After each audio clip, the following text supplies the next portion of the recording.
कल्पना कीजिए, पूरी पृथ्वी कांप रही है। समुद्र की लहरें हजारों फीट ऊंची उठ चुकी हैं। आकाश में बिजली ऐसे चमक रही है मानो स्वयं प्रलय उतर आई हो। देवता भय से कांप रहे हैं। असुर अमर होने के लिए पागल हो चुके हैं और समुद्र की अथाह गहराइयों में एक ऐसा रहस्य छिपा है जो पूरी सृष्टि का भाग्य बदलने वाला है। लेकिन तभी समुद्र के अंदर से एक ऐसी विशाल आकृति प्रकट होती है जिसे देखकर देवता भी स्तब्ध रह जाते हैं। एक विराट कछुआ, इतना विशाल कि उसकी पीठ पर पूरा पर्वत टिक सकता था।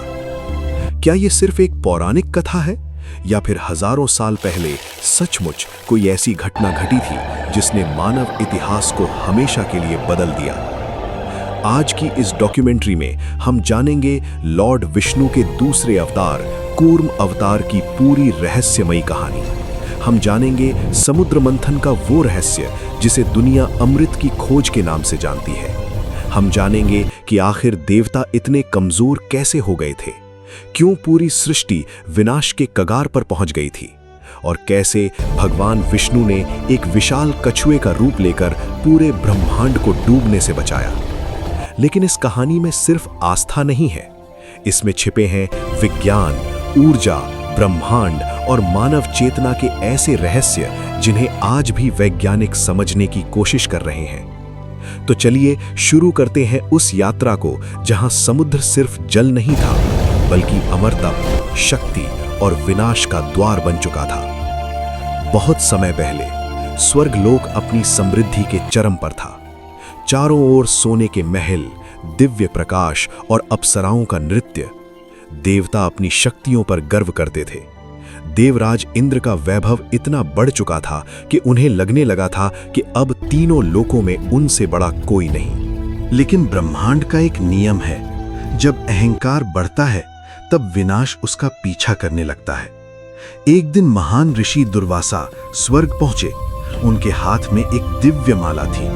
कहा जाता है कि वो कोई साधारण माला नहीं थी, उसमें स्वयं माता लक्ष्मी का आशीर्वाद था। ऋषि दुर्वासा ने वो माला इंद्र को भेंट की, लेकिन इंद्र अपने घमंड में इतने चूर थे कि उन्होंने उस माला का सम्मान नहीं किया।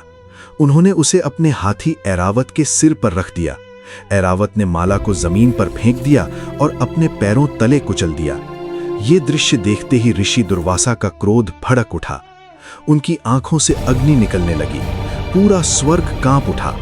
उन्होंने इंद्र को श्राप दिया, जिस शक्ति और ऐश्वर्य पर तुम्हें इतना अभिमान है वो सब नष्ट हो जाएगा। देवताओं का तेज समाप्त हो जाएगा। श्राप लगते ही सब कुछ बदलने लगा। देवताओं की शक्तियां धीरे धीरे खत्म होने लगी। उनका तेज कम हो गया। स्वर्ग का संतुलन बिगड़ने लगा। दूसरी ओर असुरों के राजा बलि लगातार शक्तिशाली होते जा रहे थे। उन्होंने स्वर्ग पर आक्रमण कर दिया। भयंकर युद्ध शुरू हुआ। आकाश अस्त्र शस्त्रों की चमक से भर गया। पर्वत टूटने लगे, समुद्र उफान मारने लगा। लेकिन इस बार देवता कमजोर थे। वे असुरों के सामने टिक नहीं पाए। स्वर्ग पर संकट मंडराने लगा। भयभीत होकर सभी देवता ब्रह्मा जी के पास पहुंचे। ब्रह्मा जी उन्हें लेकर क्षीर सागर गए, जहां लॉर्ड विष्णु योग निद्रा में विराजमान थे। देवताओं ने प्रार्थना की, प्रभु हमें बचाइए। यदि असुरों ने स्वर्ग पर अधिकार कर लिया तो धर्म समाप्त हो जाएगा। तब भगवान विष्णु ने अपनी आंखें खोलीं और बोले, यदि अमृत प्राप्त हो जाए तो देवता फिर से अमर और शक्तिशाली बन सकते हैं। लेकिन अमृत समुद्र मंथन से निकलेगा और इसके लिए देवताओं को असुरों के साथ मिलकर कार्य करना होगा। ये सुनते ही देवता स्तब्ध रह गए। जिन असुरों से वे सदियों से युद्ध कर रहे थे, उन्हीं के साथ मिलकर काम करना असंभव लग रहा था। हम हार मान ले? नहीं, हमें एकजुट होना होगा। सहयोग ही हमारी एकमात्र आशा है। तो हम सहमत हैं। इसके बाद देवता असुरों के राजा बलि के पास पहुंचे। अमृत पाने की लालसा में असुर भी तैयार हो गए। अब शुरू होने वाला था ब्रह्मांड का सबसे महान अभियान, समुद्र मंथन। मंथन के लिए मंदार पर्वत को चुना गया, उसे मथानी बनाया गया, नागराज वासुकी को रस्सी बनाया गया। देवता उसकी पूंछ की ओर खड़े हुए और असुर उसके मुख की ओर। फिर शुरू हुआ समुद्र मंथन। जैसे ही मंदार पर्वत को समुद्र में रखा गया, वो अपने भारी वजन के कारण डूबने लगा। पूरा अभियान असफल होता दिखाई देने लगा। देवता भयभीत हो उठे, असुर घबराने लगे। यदि पर्वत डूब जाता तो अमृत कभी प्राप्त नहीं हो पाता। तभी समुद्र की गहराइयों में एक भयंकर कंपन हुआ। लहरें तूफान की तरह उठने लगीं। समुद्र के अंदर से एक दिव्य प्रकाश निकलने लगा। पूरा क्षीर सागर कांप उठा और फिर समुद्र की अथाह गहराइयों से प्रकट हुआ एक विराट कछुआ।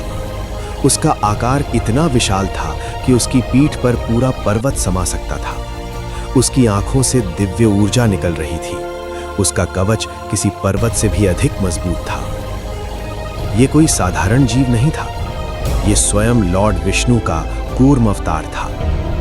भगवान कूर्म समुद्र की गहराइयों में गए और उन्होंने मंदार पर्वत को अपनी पीठ पर उठा लिया। अब पर्वत स्थिर हो चुका था। समुद्र मंथन दोबारा शुरू हुआ। जैसे जैसे मंथन आगे बढ़ा, समुद्र से एक एक कर अद्भुत वस्तुएं निकलने लगी। कामधेनु, उच्चय श्रवा घोड़ा, ऐरावत हाथी, कौस्तुभ मणि, अप्सराएं और फिर स्वयं माता लक्ष्मी प्रकट हुईं। उनके प्रकट होते ही पूरा ब्रह्मांड दिव्य प्रकाश से भर गया। लेकिन तभी समुद्र से निकला एक ऐसा विष जिसने पूरे ब्रह्मांड को भय से भर दिया। हलाहल। उस विष की गर्मी इतनी भयानक थी कि उसके प्रभाव से तीनों लोक जलने लगे, पर्वत पिघलने लगे, नदियां सूखने लगीं। देवता और असुर भय से कांप उठे। यदि वो विष फैल जाता तो पूरी सृष्टि समाप्त हो जाती। तब सभी देवता लॉर्ड शिवा के पास पहुंचे। सृष्टि को बचाने के लिए भगवान शिव ने वो विष अपने कंठ में धारण कर लिया। विष के प्रभाव से उनका कंठ नीला पड़ गया और तभी से वे नीलकंठ कहलाए। इसके बाद समुद्र मंथन जारी रहा और अंततः समुद्र से प्रकट हुए भगवान धन्वंतरी, जिनके हाथ में अमृत कलश था। अमृत देखते ही असुरों की आंखों में लालच भर गया। वे अमृत छीनकर भागने लगे। तब भगवान विष्णु ने मोहिनी रूप धारण किया। उनकी सुंदरता देखकर असुर मोहित हो गए। मोहिनी ने चालाकी से देवताओं को अमृत पिला दिया और असुर देखते रह गए। जैसे ही देवताओं ने अमृत ग्रहण किया, उनकी शक्तियां वापस लौट आईं। उन्होंने असुरों को पराजित कर स्वर्ग को पुनः प्राप्त कर लिया। लेकिन कूर्म अवतार की ये कहानी केवल समुद्र मंथन तक सीमित नहीं है।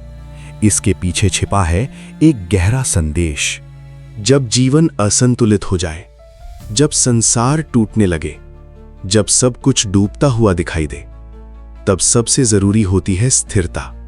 और शायद यही कारण है कि लॉर्ड विष्णु ने कछुए का रूप लिया, क्योंकि कछुआ धैर्य, संतुलन और स्थिरता का प्रतीक माना जाता है। आज भी कई वैज्ञानिक और शोधकर्ता समुद्र मंथन की कथा को प्रतीकात्मक रूप में समझने की कोशिश करते हैं। कुछ इसे प्राचीन ऊर्जा विज्ञान मानते हैं, कुछ इसे ब्रह्मांडीय शक्तियों के संतुलन का संकेत बताते हैं। लेकिन चाहे इसे विज्ञान कहें या आस्था, एक बात आज भी सच है, जब जब सृष्टि संकट में पड़ती है, तब तब कोई दिव्य शक्ति संतुलन बनाने जरूर आती है। और शायद इसी कारण कूर्म अवतार को केवल एक कथा नहीं, बल्कि ब्रह्मांड के संतुलन की सबसे महान कहानी माना जाता है। जय श्री हरि।